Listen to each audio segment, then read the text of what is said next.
that's why I put forth the amount of effort that I do in the visionary role and forecasting a vision forward. It's because the power that it gives the individuals that are actually there producing the results. Yep. And what I mean by that is, like, if you get a really clear vision that's exciting to people, and then you hire skilled people, they're going to reverse engineer your vision. And most powerful thing is they're going to collaborate and work in a unified direction. Hello, everyone, and welcome to the Moeller Real Estate and Business Podcast. I'm your host, Phil Moeller, and on this podcast, we will be interviewing guests that have made their mark in real estate, in business, and in other areas of life. Listening to podcasts myself has helped me in so many different ways and continues to do so. If you're a real estate investor or an entrepreneur or aspiring to be either, or just someone that wants to learn, you've come to the right place. An easy way to have an impact is to share this episode with friends or family, provide a review, or just spread the word. We greatly appreciate it, and now let's get to the show.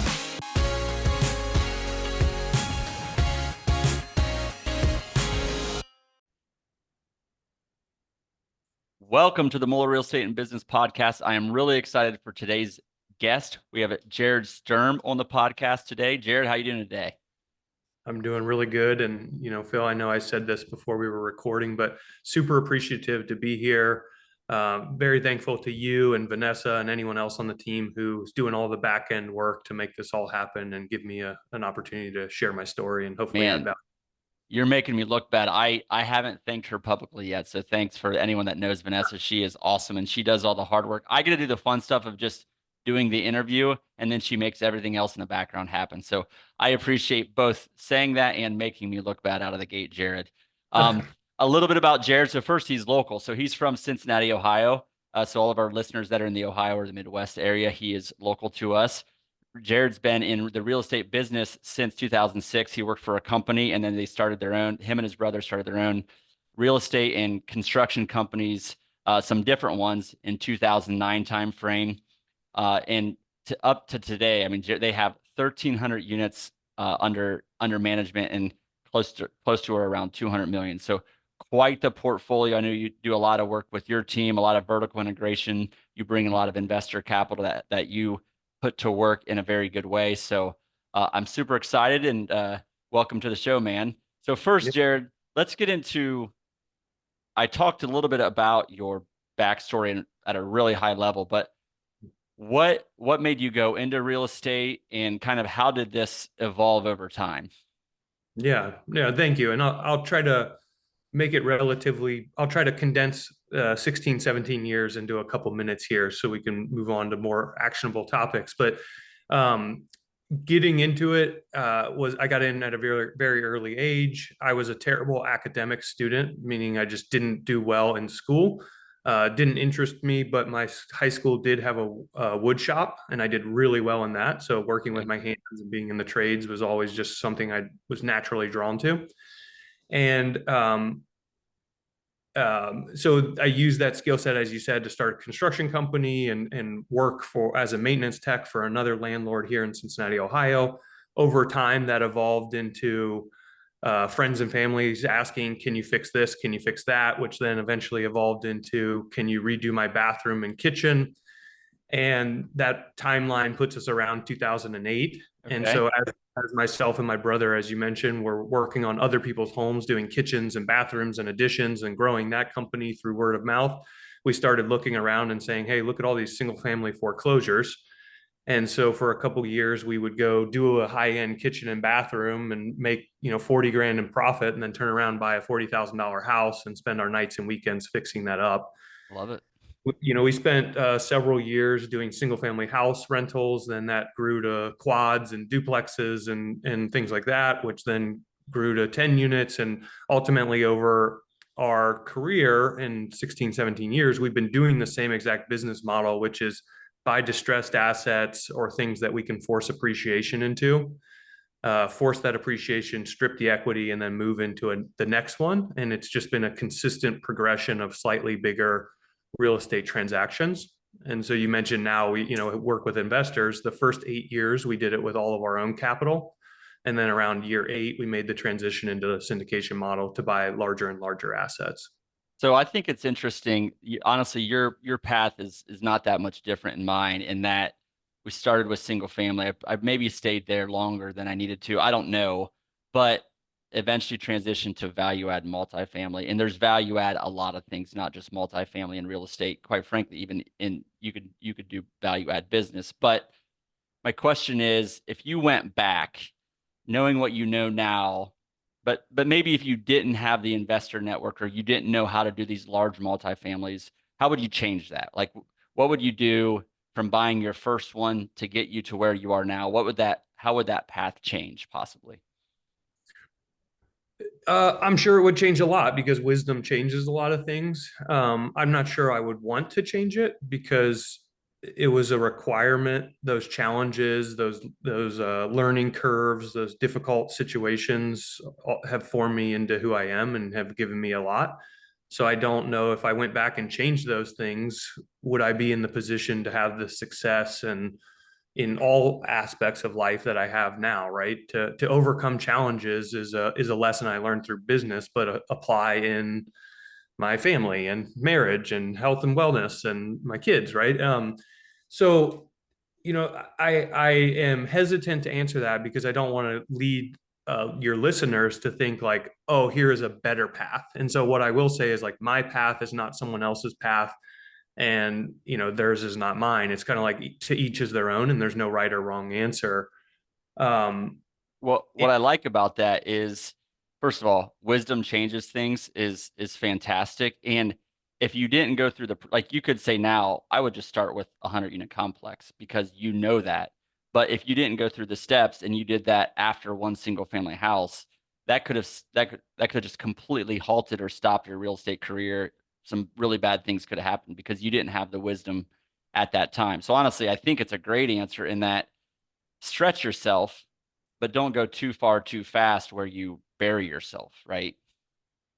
and I think that's a different number for everybody, right? Like there are the people who can go from one single family to a 100 unit complex, and they do it in a sophisticated way that de-risks that transition. I don't know how to do that. Mine Yep. was like a very organic kind of steady growth, to where I just gained a little bit of wisdom, applied that wisdom to the next deal, made some mistakes, gained some more wisdom, applied that to the next deal. And so there's certainly, as I said, things I would do differently if I had to start over today, but I'm also a very different person than I was when I was 18 years old. So, Right. I love it. Well, then the next thing I want to get into is if you go back to when you were 18 or whenever, I mean, this contracting business kind of slowly evolved, but certainly there was a time where you started buying, okay, that 40K that you made there, you converted it to a single family house. Why, like, what were your early goals or visions or plans? What did you want to get out of what you were doing? Is it just extra money, or was there a bigger reason to your pursuits? so I'll say, myself and my brother were just never really inclined. We were never great in the academic system, right? So that never put us on a path, the well-beaten path of corporate America, right? Just go to college, get the job, go to corporate America. We were never on that path because we just never got there through school. We were the D students, right? The encouragement from my parents, who are amazing parents, was just make it through, please. Like, can you just get out of the school? And so we never getting on that path, but being intelligent people who had a drive to become the best version of ourselves, we had a wider lens to say, how can we apply this, right? And then natural skill set towards the trades, we said, well, we can swing hammers all day for 40 years, but that's not that different than a corporate job. And so, like, how do we apply this skill set to buy ourselves the freedom? But my family, there's no one entrepreneurial other than myself and my brother. We didn't see it growing up. I would say we came up from a lower middle income family. Great upbringing, tons of support, but just entrepreneurship and wealth building was not an area of focus. And I don't think when we got into real estate, the goal wasn't 1,300 units and $200 million in assets.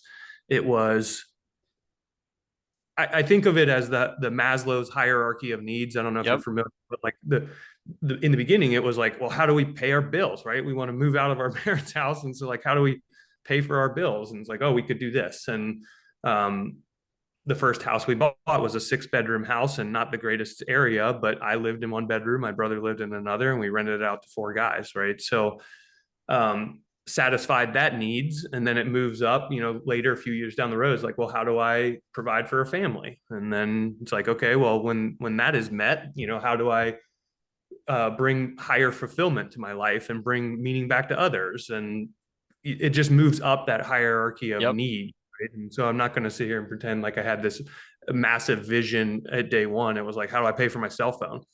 I love it.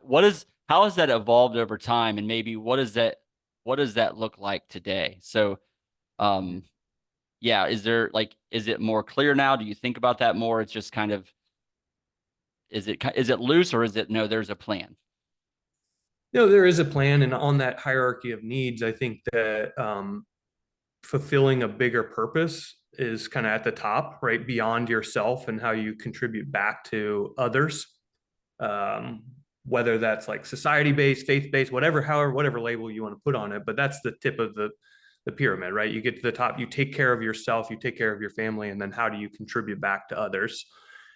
And that really has that transition was somewhere around the time of like 8 years into our business and when we were transitioning to syndication, because frankly, I had no desire to syndicate deals. I had a very early understanding of the responsibility that meant to raise money from other people. Yep. And I said, I don't want anything to do with it, right? Like, I'll just go a little bit slower, I'll just use my own funds. And around that time, myself and my brother's dad and mom, our parents, were kind of uh, about reaching like 60, right? Like wanting to retire. And my parents are someone who, like, if you read a textbook in the 80s of like financial literacy, like their textbook, right? Like, same corporate job, 30 years, pump it into the 401k. Um, and ultimately it didn't produce the results I think that they had hoped for. They were very disciplined in their financial approach, but it just doesn't work well, right? And Yep. so around that time, myself and my brother were doing really well with real estate. Our parents were wanting to retire and buy a house on a lake and live there. The the 401k hadn't produced the results to be able to achieve that goal. And so we found at the time a 16 unit apartment community that was a very good deal. And we said to them, why don't you buy the deal? We'll run the whole thing with our systems and operations, and we'll share in the ownership. 70 to them, 30 to us. And we did that, um, which ultimately allowed them to retire, get the lake house, do all these things, because the amount that 30 years of 401k was able to produce, we did it in like 18 months. Um, and and that allowed them that freedom. And that was when the light bulb went off of like this fulfilling that tip of that pyramid, right? Yep. Like, I realized, man, we're really good at this. Like, we can produce some really good results. And yes, I could do that forever with our own capital. But the reason I shifted into wanting to do syndication was that event. And I said, I have this skill set. I can use other people's capital and bring more back to their life. And a lot of our investors do a lot of really good things with their money. It could be as simple as spend more time with their kids, but there's, I have some investors who 100% of all the distributions go to charitable organizations and things like that. And it really made me realize that's where where I can have the biggest impact on the tip of that pyramid. And I saw it less as a responsibility to shy away from and more of a responsibility to lean into. Love it. I love it. Yeah, that's awesome. Whom much is given, much is required. And once you figure it out, the other thing is you unwound 40 years of training of the system, if you will, for your parents in 18 months. So, and they probably saw it before the 18-month mark. They probably saw 6 months in, 9 months in. Oh, this is going pretty well. So, what? Let's stay on the topic of kind of vision, because I know you've spent some time really digging into that for the next couple of years. Tell us a little bit about your vision moving forward and the process to build that. Hmm. Well, I think I'm going to answer it in a roundabout way and say a lot of your audience is probably listening to it as either a passive investor or an active investor looking to do their own deals. And I think it's so important to realize that financial returns are supported by on-site operations, Yep.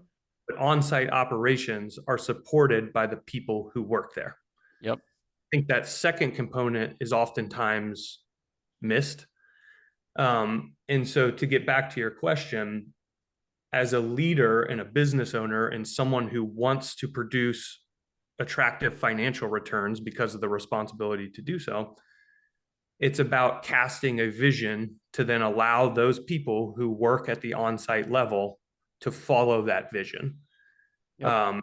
And so for me, that's why I put forth the amount of effort that I do in the visionary role and forecasting a vision forward.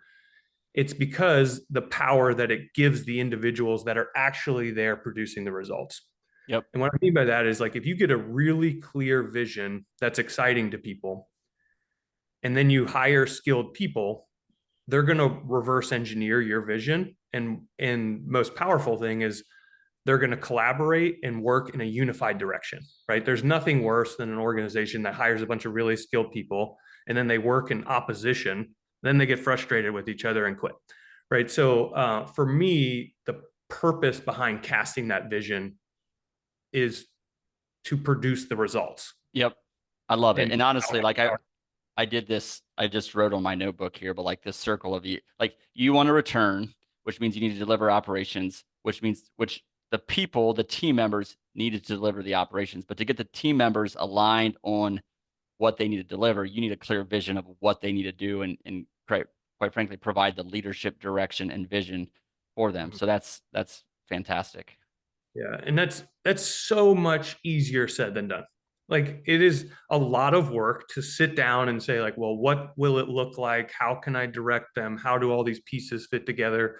And there's times it takes I mean, it's a constant effort, right? Like I've made Yep. a lot of mistakes and said, "Oh, this is what it's going to look like." Oh, never mind, that didn't work.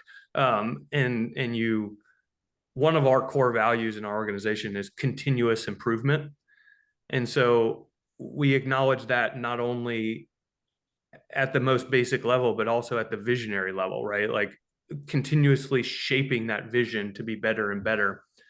But I've just been really proud of how our team, who is now almost 50 employees, 50, takes the vision that I cast forward, reverse engineers, and works in a unified direction to bring it to fruition. Because I just can't anymore, right? Like 1,300 units and 50 employees and hundreds of millions of dollars. It's like it is impossible for me to do all of this and required that I figure out a way to lead a group of people in the right direction. Well, I think the main message, and we have, yeah, as you said, active investors, passive investors, business owners, people that are just curious, whoever might be listening, quite frankly, there is a lot of effort into building a vision and what you want in your business or in your life, if that's different areas of life, whatever it might be. So I think that's the first message. Just like this is a lot of work, but it's really, really important work. Have you like what has the response to that been from your team members of the vision that you've built? Yeah. So it's been my most valuable tool as a leader that I take the time to cast the vision. And let me tell you how I do that. So like I do it in many ways, right? Whether it's just a one-on-one conversation and talking about these things, but something that has been really useful is, well, have you heard of the book of Vivid Vision? Yes. So Vivid Vision is a book that I read, and the suggestion in the book is to basically imagine your company 3 years into the future and then write a 3 to 5 page document that says, here's what my company will look like, feel like, act like in the future. So I took that idea and expanded on it a bit. And what I did is I wrote a business review magazine of our company. Okay. It ended up being like 35 pages, but the way it's like, so again, I put it like the cover of the magazine says 3 years into the future, a date. and it says how S&S grew to control $250 million of apartment communities and known as the landlord that delivers the feeling of home, right? That's the cover. And then on each page, it outlines, what will our corporate office look like? What will our values be like? What is our team made up of? What roles do we have? And then it goes into each department. So I have a page dedicated to leasing, a page dedicated to maintenance, a page dedicated to property managers. And it's basically empowering the team to say, if you want to be in one of these roles, I'm giving you a clear vision of what that might look like, so create it, right? Or act this way. And on each page, it has 6 to 8 accolades that we're trying to accomplish. So when I first did that, we're 2 years into that 3-year vision. And it was really cool because this year at our company holiday party, I took that whole magazine and anything that we had accomplished, I highlighted in blue because that's our company colors. Yep. Anything that we hadn't accomplished was left in the gray or black or whatever white text that it was in the magazine. Because we actually printed these out, they look like magazines.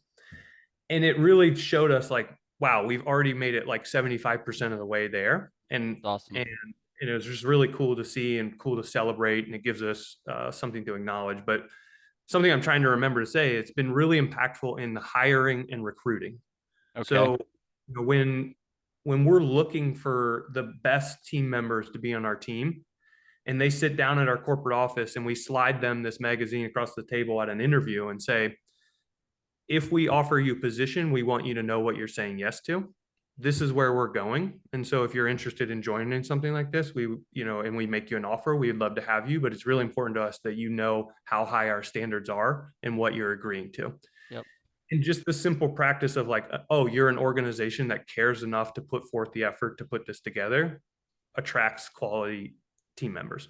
Yeah. And so, and then once they're in, they actually know where they're going and how to reverse engineer. And you don't have to micromanage. You just say, here, come on, like we're going in this direction. What great ideas do you have to help get us there? Yep. It's been really, really powerful. I hope I answered your original question. You did. And honestly, again, I'll just reiterate like the importance of casting a vision in business and real estate for your family, like where you want to be. There's so many elements of that. And it's so easy to think a little bit about it, but to write it down and plan for it and do it with others too. I'm sure you involved other people in this process. Like you wrote it, but I'm sure you had team members and inputs throughout the process, which gets their buy-in to the whole vision, quite frankly, as well. But just spending the time on it, like I've heard the quote before, most people spend more time planning a family vacation than they do looking out 3 to 5 years and what will their life look like, what will their business look like. So I absolutely love it. Now, the reality is you got to cast that vision, but I want to shift gears and talk about business operations a little bit. So you cast this vision, this sounds great, but you have to make it happen. So how do you make it happen? Yeah. And I would put the label of operations on it, right? Like if it's all visionary and you don't come in and put the, traction to the road, it's just woo woo and nothing. So to give a little more context, in our organization, my technical title is CEO. My brother, who's my business partner, is COO, and then we have a third partner. His name is Coleman. He's our CFO. I think a better way to describe that to your listeners is I push the company forward. My brother cleans up the problems that creates with systems and processes. And then Coleman, my partner, CFO, keeps track of all of it. So that's kind of the breakdown of responsibilities. But in a 50-person company, there's still a lot of blurred lines, and we work really hard to help each other whenever we need help. With that said, the operational efficiency that I pride our company about, a lot of that credit should go to my brother, who is just very, very good at that. And he's good at creating systems and processes and the operations to support the vision that I've casted. And so going back to the same statement, financial returns are supported by on-site operations are supported by the people. And there's a lot of groups that will say the same things that I say, is that we're great at operations. And where I think we can take the conversation next is like, well, how do you know you're great at operations, right? Like, how does a business owner or an investor looking to invest with a business know that? And I think the simplest question you can ask is, what are your KPIs? So Yep. KPIs are key performance indicators. If you're good at operations, you're good at tracking things, right? Because that's how you know if you're improving. And so on the statement of on-site operations on support the financial returns, I think it's so important to have good KPIs that align with your vision. So you're tracking something that's progressing you towards that vision. Yep. And if you want good financial returns being one of them, well, let me pause and see what you have to say there, but I don't want Well, to get rabbit hole. yeah, and I think so. First of all, there's this process, and I use the term strategy deployment. I worked within strategy deployment in my corporate career, but basically, it's taking a vision that you cast that has some metrics around it. But then how do we get that not just from a 3-year plan, but then a 1-year plan, but then maybe this quarter's plan, and then this month's plan, but then this week's plan? And then how do we measure the lead? There's leading indicators and lagging indicators. We could get into that topic, which is really important as to what you're measuring. Are you measuring the sales revenue at the end, or are you measuring your sales and marketing contacts that you've made that delivers the sales revenue? So there's all kinds of different levels of cascading this vision to operations. How do you, before we go into your point, how do you do that? Like, how do you get, is your vision measurable, and what does that cascading down to all different levels of the organization look like? Yeah. So I think at the highest level, you can say, what's your mission statement? And ours is to deliver the feeling of home, not just a home, but the feeling of home, like stability, belonging, respect. Yep. Uh, and then in doing that, being the best operator in living up to that commitment. And so one thing we've done to deliver the feeling of home is we bring all of our operations in-house, meaning vertical integration, and controlling each aspect of it so we can live up to the commitments that we're making to our customers, which is our residents. Yep. And I think maybe a great way to answer your question would get very specific on one KPI. And I Yeah, think I think so. because it's hard to, every listener is going to hear this differently. So if, like one that everyone's familiar with, vacancy, right? Yep. Like in real estate, vacancy or occupancy, depending on which organization you're in. Um, for us, financial returns are heavily impacted by vacancy because it's one of the most trickle down accounts, right? Yep. So a KPI that we track, a lot of organizations track vacancy. That's normal, but we break vacancy into the components of the departments that affect vacancy. And so explaining that is vacancy is obviously the time that from when a resident moves out to the next resident that moves in and the gap between those two dates. I know across our whole portfolio, we average 20 days. 1,300 units, we average 20 days. That's with a heavy value add renovation in the middle of that. But there are multiple components to that vacancy. So from the time the resident moves out to the time the construction starts, Yep. that's the project manager's job. The time the construction starts to the time the construction finishes, that's what we call our turnover teams. It's our tradesmen. Those are our employees that do the work. They renovate the apartment. Right now, we average 3.5 days on all of our turns. That's like full gut renovation. And then there's the final component, which is from the time the construction is finished to the time the resident moves in. Yep. And our leasing team in 2023 averaged 3.5 days as well from lining those dates up. That drives that vacancy number down, which then impacts the financial returns Yep. significantly because vacancy has so many trickle down impacts. Yep. And so we're always pushing each of those roles in our organization to maximize their component of vacancy. And this is just one KPI and one example, but I think it helps the group understand of like how nuanced you have to be a good operator and then hold them accountable to say, here's our target, right? Yep. And how this relates to the mission of deliver the feeling of home and driving the bottom line is like in 2023, 68% of our leases were signed for that apartment before the first resident moved out.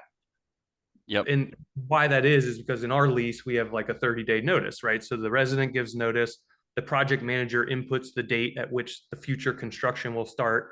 They know it's 3.5 days later, it's going to be ready to be cleaned. It gets cleaned, and then the leasing agent knows what date they can pre-lease to.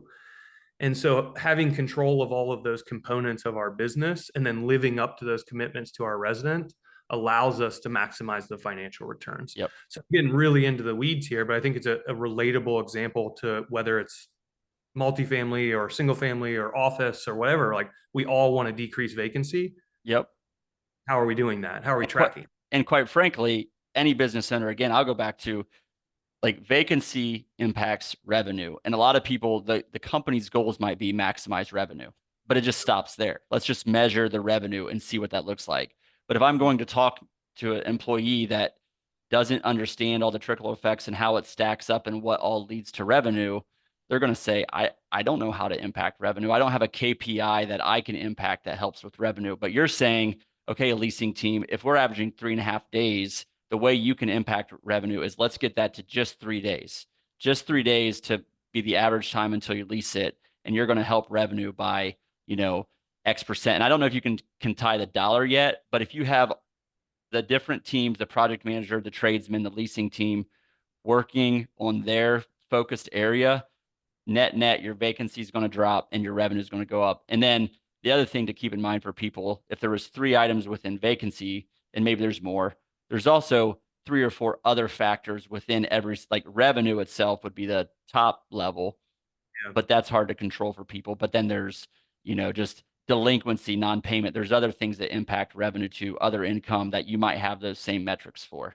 But that's a great example of how that's way more of a lead. Those are way more leading indicators that someone can control. And then they also feel like they're part of it. Like they're part of delivering the financial results and they know what their their role is within the company to do that. Mm-hmm. And even you talked about like, do you know the financial impact of those days vacant? We Yep. know exactly, Yeah. right? Because you can have That's a amazing. monthly rental rate, and then you can have a daily rental rate, right? Yep. And we actually, knowing that, we align that financial incentive with our leasing team. And so there's a lot of real estate organizations that say, if you sign a new lease, you get 1 month's rent and commission, Yep. or you get $100 in commission. I don't know. There's lots of different ways to structure it. What we do is we say our target is for you to lease the apartment 7 days after the construction is finished, right? That's our company's target. Any days less than 7, you get a third of that daily rent that leasing agent does. And we have, all of this is being automatically calculated within our software. Yep. But it said, so we tell our leasing agents, if you lease it the day after the construction is finished, you get a third of 6 days worth of rent. Yep. And like, obviously they're leasing lots of units per month and that can add up quickly. And so we're just aligning their incentives with our targets, and we're setting a realistic target to say 7 days is our target.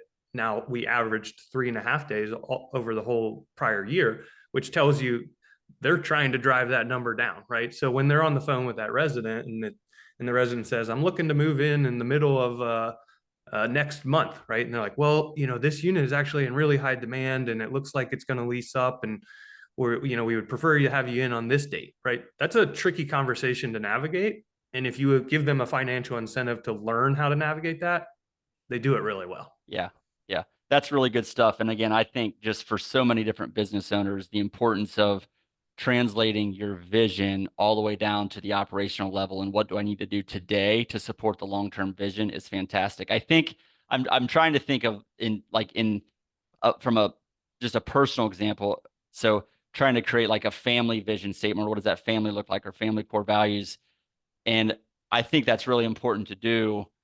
How is that measured isn't as easy, I think, maybe in the family context, but also, I don't know. I'm just trying to think of a personal example for that too. I don't know if anything comes to mind for you. Yeah, no, I got a great one. So one thing I struggle with as an entrepreneur and someone who's naturally like kind of visionary is I'm always forward thinking. Uh-huh. I've Understand. labeled as a gift and a curse. So it's a gift in business for sure. Like I can see around corners. In personal life, I would label it more on the curse side, because the reason being is it makes me not be present as much as I should be. And so I have I a understand. 6-year-old and a 3-year-old, right? So I'm thinking like, well, I got to get these little 6 and 3-year-olds ready to be an adult, right? Like that's my default. Um, and so in being self-aware enough, I say, okay, that's my default, but my vision is to be a more present dad because a 6 and a 3-year-old just needs me to be here, right? Yep. Like I just need to be present. And so one thing that I did is I said, I want to put my kids to bed 325 days out of the 365 days a year. So here's where I start to transition back into the robot that has KPIs to how to be Yep. a dad. Yep. But it works. So what I did was I said, well, how am I going to track this, right? And what I do is, and I have this on my phone, is every night we do a video diary where I literally laying next to my daughter in bed, and I'm just holding my phone. And we talk about what we're grateful for, something we failed at, and a problem we solved. And I I'll love share that. mine. She shares hers. Some nights it's just her crying, say she doesn't want to do it. It's some, she's sneezing and there's boogers everywhere. And sometimes we have great content, but I Yep. record it every time I do it. And I have like 700 videos now because I committed to that routine action that's trackable. Yep. So to say like, well, you can't quantify being a present dad, and it's like, well, you kind of can. All right. Um, Well, I have to work on that because like one of the things I say is like a fully present and engaged husband and father. And the reason I have to say that to myself is because I empathize with you that I'm forward thinking. I'm thinking about stuff all the time. My mind's turning. So I need to bring it back to be present and engaged. And I have different habits and things that I track too that are a part of that. But we'll both keep working on it. How about that? But honestly, that's a great nugget. And I think there are definitely really important small things that you can do, but small things done over time can become big things, right? So fantastic. I think we could go on for a while longer, but I kind of want to shift gears a little bit to just some closing questions and uh, just see what direction this goes for folks. But if you were to define one factor of success that just you think is really important for either yourself or others, what would that be? um, so I probably for many years would have just said like the grit or the hard work or the work ethic, because that's a lot of what got me to where I'm at. But Yep. tying into our conversation and how my business is evolving, I think it's more about creating clarity. So we talked a lot about this in this recording, but whether it's myself or someone else, what generates success is being very clear, because at some point you're going to get capped by your own capacity, and any type of leadership has to come along with a whole lot of clarity. I would say like a lesson I've learned is it takes 10 times what you would expect to create that clarity for someone else. Yep. So it's And crystal clear. over communication of it, crystal clear communication of it, that people, if you just talk about it but don't write it down, people will probably play the game of telephone and it gets changed versus if you have it written down and in there. So um not just vision. He's not saying vision. You're saying vivid or very clear vision and just clear communications, clear roles and responsibilities. I think you're probably saying all that. Yeah, clarity, right? Like Yep. clarity as a whole, and clarity on how you communicate, clarity on how you give that responsibility away. Just all of it is, if you're a leader, it's like it takes so much more than you would expect, because every leader has probably experienced this. Like, I said it, like, why didn't it, how did it end up at this result? Because I thought I was clear, and you're not. And so what can create that success for me or others is like overdoing it on the clarity that you create for the people who you're enlisting on bringing your vision to fruition. Love it. The next question I have is, I'll go back personal. Like, what is a personal habit? You talked about what you do with your daughter, but what is a personal habit that you are working on yourself today? To improve.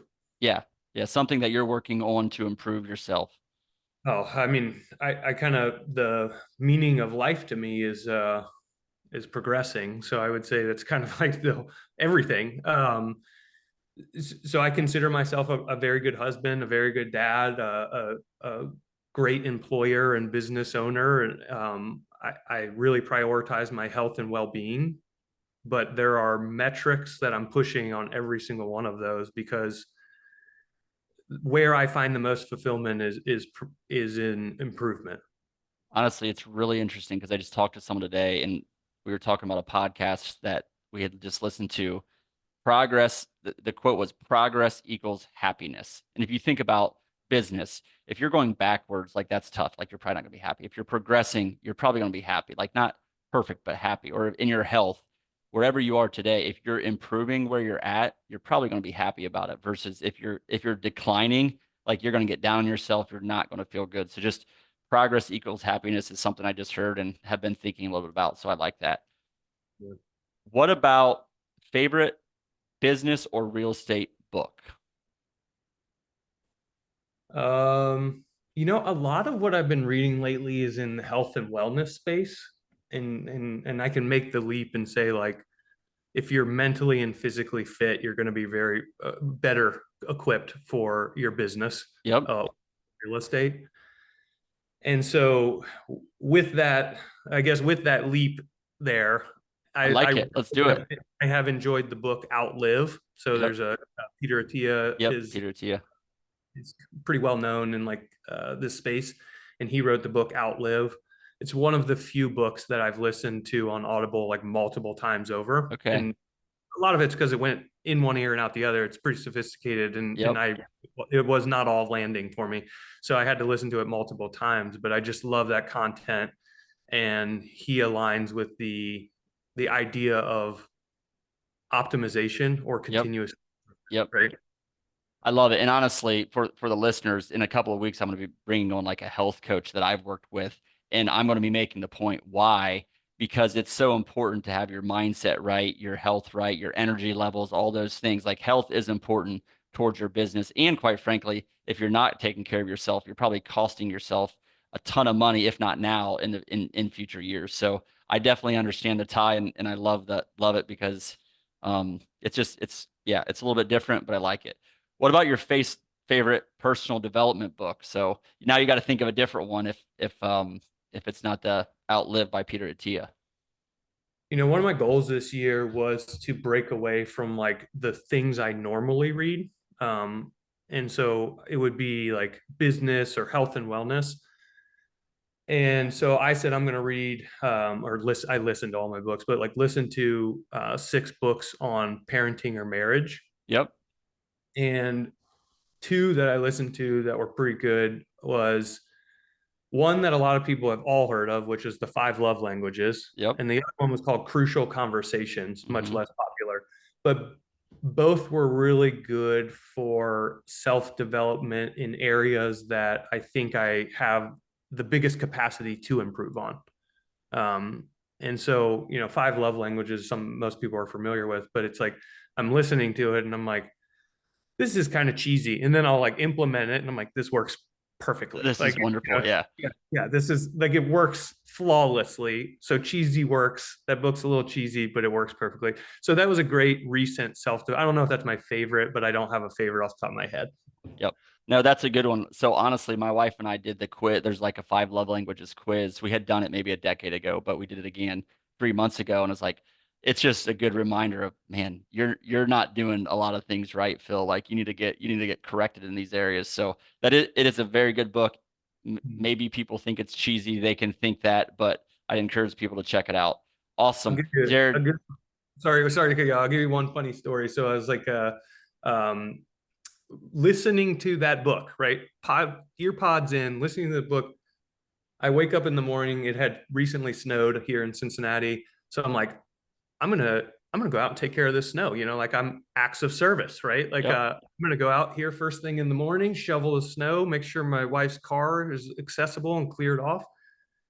And then listening to the 5 love languages, knowing that my wife is like physical touch, all she wanted on a snowy morning was like on the couch, and I'm out here like acts of service, and it just right over my head. But so we continue to make mistakes, but it was just a funny example of like I have the most capacity to improve on these things. Did you stop shoveling the snow like halfway through to realize, oh crap, I'm doing the wrong thing here?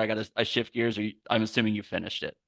I finished it, and it wasn't until coming in and having a conversation with my wife that I put the pieces together, right? That's a really funny story. Awesome, Jered. This has been great. A lot of amazing nuggets here. Vision, clarity, operational execution, kind of translating that. A lot of personal touches too, which I really appreciate. How can people find out more about you, Jered? Best thing is our website. So our company is SNS. That's 3 letters, like Sam, Nancy, Sam. So our website is snscapitalgroup.com. And so free to reach out to me there or learn more there. Awesome. We'll be sure to put that in the show notes. Jered, this has been great. Again, a ton of wisdom for the Moeller Real Estate and Business Podcast. This is Phil Moeller signing off. Thanks. Thank you for listening to the Moeller Real Estate and Business Podcast. We hope you found today's episode helpful. If you know current or aspiring investors or entrepreneurs or anyone that would benefit from today's episode, we appreciate you sharing it with them, or better yet, providing us a 5-star review. To learn more about Moeller Real Estate, visit our website at www.moellerre.com. You can also sign up for our newsletter or local events via our website. In closing, I encourage you to be purposeful in all areas of life, educate yourself, network with others that have been successful, take action, and lead. Thank you.